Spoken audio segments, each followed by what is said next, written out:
Sophia était assise tranquillement sur le banc en bois dans le jardin, ses yeux glissant sur les rangées de roses en fleurs. Le parfum de la terre fraîche remplissait l'air tandis que Graham s'agenouillait à proximité, taillant soigneusement les plantes. « Tu es vraiment une bonne jardinière, » dit Sophia avec un petit sourire. Graham rit doucement, enlevant la terre de ses mains. C'est juste de la patience et un peu de soin. Les plantes prospèrent quand on leur donne l'attention qu'elles méritent. Sophia hocha la tête pensivement. J'aimerais que la vie fonctionne comme ça. Il se tourna vers elle, ses yeux chaleureux et sereins. Souvent, ça fonctionne ainsi, il suffit d'être patient avec soi-même aussi. Cette conversation resta dans l'esprit de Sophia plus longtemps qu'elle ne l'aurait imaginé. Vivre avec la famille d'Elena avait été réconfortant, mais parfois accablant. La maison était toujours animée, ses amis et les frères et sœurs bruyants, Elena occupée avec son travail, et Sophia se sentait souvent invisible dans ce chaos. Pourtant, la présence de Graham semblait différente, calme, stable et silencieusement compréhensive. Au fil du temps, leurs rencontres devinrent une routine. Certains matins, Sophia le retrouvait en train de siroter son thé sur le porche. Elle le rejoignait et leur conversation coulait sans effort. Ils parlaient de livres, d'histoire et de la vie, ces histoires portant une chaleur qui faisait que Sophia se sentait ancrée.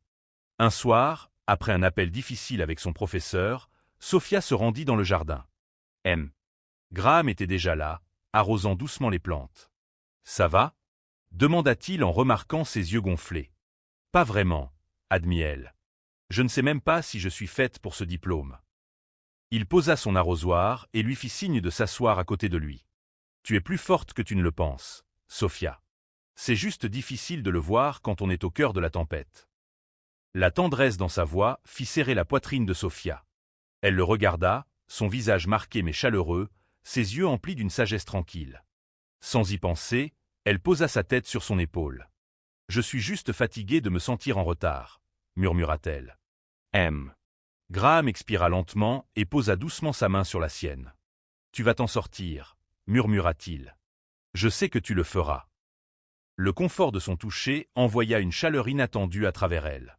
Cette nuit-là, alors qu'elle était allongée dans son lit, son esprit revenait sans cesse à ce moment, à sa gentillesse, à son calme et à la sensation de sécurité qu'elle avait ressentie près de lui. Le lendemain matin, elle se retrouva à chercher sa présence, traînant dans la cuisine plus longtemps que d'habitude, espérant le croiser avant qu'il ne parte pour sa promenade du matin. Lorsque leurs chemins se croisèrent enfin, ils échangèrent un sourire bref, mais le cœur de Sophia s'emballa d'une manière qui la déstabilisa. Les jours se transformèrent en semaines, et les sentiments de Sophia ne firent que grandir. Elle ne pouvait pas l'expliquer, la façon dont son esprit revenait sans cesse à ses paroles, ou comment sa poitrine s'emballait chaque fois que leurs regards se croisaient, mais plus que tout, ce furent les moments de silence qui restaient avec elle. Les soirées où il s'asseyait en silence, la chaleur de sa voix lorsqu'il prononçait son nom, et la manière dont sa présence lui donnait l'impression d'être chez elle. Petit à petit, Sophia se rendit compte de quelque chose qu'elle n'avait pas prévu. Elle ne se contentait pas d'admirer la gentillesse de Graham, elle était en train de tomber amoureuse de lui. Elle se disait que c'était juste de l'admiration, du respect pour sa sagesse, du confort dans sa présence, mais les sentiments continuaient de grandir. Un soir, alors qu'Elena était sortie avec des amis, Sophia se retrouva seule avec Graham dans le salon. Il était assis en train de lire un livre usé, tandis qu'elle essayait de se concentrer sur son ordinateur portable, mais ses yeux revenaient sans cesse vers lui. La manière douce dont ses doigts tournaient les pages, le léger sourire qui apparaissait chaque fois qu'il trouvait quelque chose d'amusant. « Tu me fixes » dit-il sans lever les yeux. Le visage de Sophia devint rouge. « Je réfléchissais » répondit-elle. Il rit doucement. « À quoi » Elle hésita. « Tu sembles différent de la plupart des gens que je connais, plus calme, plus sage. » Il ferma son livre et s'appuya dans son fauteuil. « Eh bien, l'âge a une façon de t'enseigner ce qui compte vraiment. » Il y eut une pause, puis il demanda. « Et qu'est-ce qui compte pour toi, Sophia ?» La question la prit de court. « Je ne sais pas, » admit-elle. « Dernièrement, j'ai l'impression de juste dériver. »« Tu es en train de comprendre les choses, » dit-il doucement. « C'est ça, la vie. » Elle sourit faiblement. « Et sa pose. » Cette nuit-là, Sophia ne pouvait pas cesser de penser à lui, à sa voix, à ses mots, à la manière dont il semblait la comprendre sans jugement. Quelques jours plus tard, une tempête se leva soudainement. Le tonnerre secoua les fenêtres et le ciel s'assombrit tôt. Sophia était repliée sur le canapé, tenant ses genoux contre elle. M. Graham apparut dans l'embrasure de la porte, une tasse de thé à la main. « Je pensais que tu en aurais besoin, » dit-il en posant la tasse près d'elle. « Merci, » murmura-t-elle. « Tu n'es pas fan des orages ?» demanda-t-il en s'installant dans le fauteuil en face d'elle. « Pas vraiment, » admit-elle. « Ils me mettent mal à l'aise. »« Eh bien, » dit-il avec un sourire chaleureux, « je vais te tenir compagnie jusqu'à ce que ça passe. » Sa présence se sentait comme une ancre, la stabilisant à travers la nuit troublée. Ils parlèrent doucement, leurs mots se mêlant au bruit de la pluie qui frappait les fenêtres. Au cours de leur conversation, Sophia mentionna ses difficultés à l'école, la pression, la peur de l'échec. « Tu es plus forte que tu ne le penses, » dit M. Graham, sa voix stable. « Tu es arrivé jusque-là, ne renonce pas à toi-même maintenant. » Elle croisa son regard, sentant la sincérité derrière ses mots. « Je ne sais pas ce que je ferais sans toi, » avoua-t-elle doucement. Sans avertissement, sa main se tendit instinctivement vers la sienne. Ses doigts se fermèrent doucement autour des siens, fermes mais réconfortants. La chaleur de son toucher resta plus longtemps qu'elle ne l'avait anticipé. Aucun d'eux ne parla, mais le silence était plus fort que les mots. Quand le tonnerre se tut enfin, Sophia, à contre-cœur, retira lentement sa main. « Je devrais probablement aller me coucher, » dit-elle, la voix plus douce que d'habitude. M. Graham acquiesca, son expression pensive. Bonne nuit, Sophia. Bonne nuit, murmura-t-elle en retour. Allongée dans son lit, Sophia sentait son cœur s'accélérer. Ce n'était plus de la confusion, elle savait exactement ce qu'elle ressentait, et cela la terrifiait. Sophia evita M. Graham pendant plusieurs jours. Elle se tenait occupée, passant de longues heures à la bibliothèque, aidant Helena avec des courses, et disparaissant dans sa chambre dès qu'elle entendait sa voix. Mais peu importe combien elle essayait, son esprit ne pouvait se détacher de ce moment, de la chaleur de sa main, de la manière dont ses yeux s'adoucissaient quand il la regardait. Un après-midi, alors qu'elle prenait ses clés sur le comptoir de la cuisine, elle entendit des pas derrière elle. « Sophia » dit M. Graham doucement. Elle se figea, serrant fermement ses clés. « Et » marmonna-t-elle sans se retourner. « Tu as été distante, » dit-il avec précaution. « Est-ce que j'ai fait quelque chose pour te contrarier ?» Elle soupira, forçant le regard à se poser sur lui. « Non, tu n'as rien fait. » Il étudia son visage. « Alors pourquoi tu m'évites ?» Sophia hesita. « Parce que je ne sais pas comment gérer ça, » dit-elle doucement. « Je ne sais même pas si ce que je ressens a du sens. » Son expression seducit. « Tu n'es pas seul dans cette situation. » Le silence entre eux semblait lourd. « Je ne m'attendais pas à cela non plus, » dit M. Graham. « Mais je ne peux pas prétendre que je ne ressens rien. » Ces mots firent battre le cœur de Sophia. Mais comment cela pourrait-il jamais fonctionner? Comment ça pourrait marcher? Demanda-t-elle, sa voix à peine plus qu'un murmure. Les gens ne comprendraient jamais. Non, dit-il, et crois-moi, je me suis posé la même question. Il fit une pause. Mais quand je suis avec toi, je me sens vivant à nouveau. Sophia sentit les larmes lui monter aux yeux. Je ne veux pas gâcher les choses avec Helena, ni compliquer ta vie. Tu ne gâches rien, assura-t-il. Et l'amour n'est pas toujours simple. Sa respiration trembla. J'ai peur, avoua-t-elle.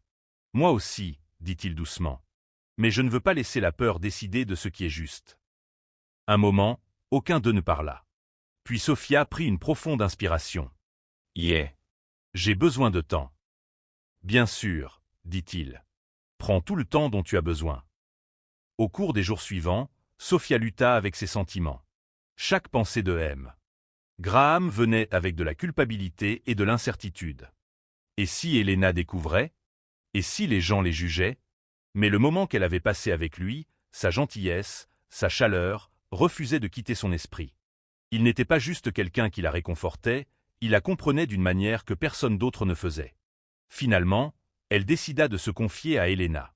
Elles s'assirent dans la chambre d'Helena, Sophia jouant nerveusement avec ses doigts. « Il y a quelque chose que je dois te dire, » commença-t-elle. Le sourire d'Helena est efficace. « Tout va bien ?»« C'est à propos de ton grand-père, » dit Sophia prudemment. « J'ai commencé à éprouver des sentiments pour lui. » L'expression d'Helena passa de la confusion à l'incrédulité. « Quoi ?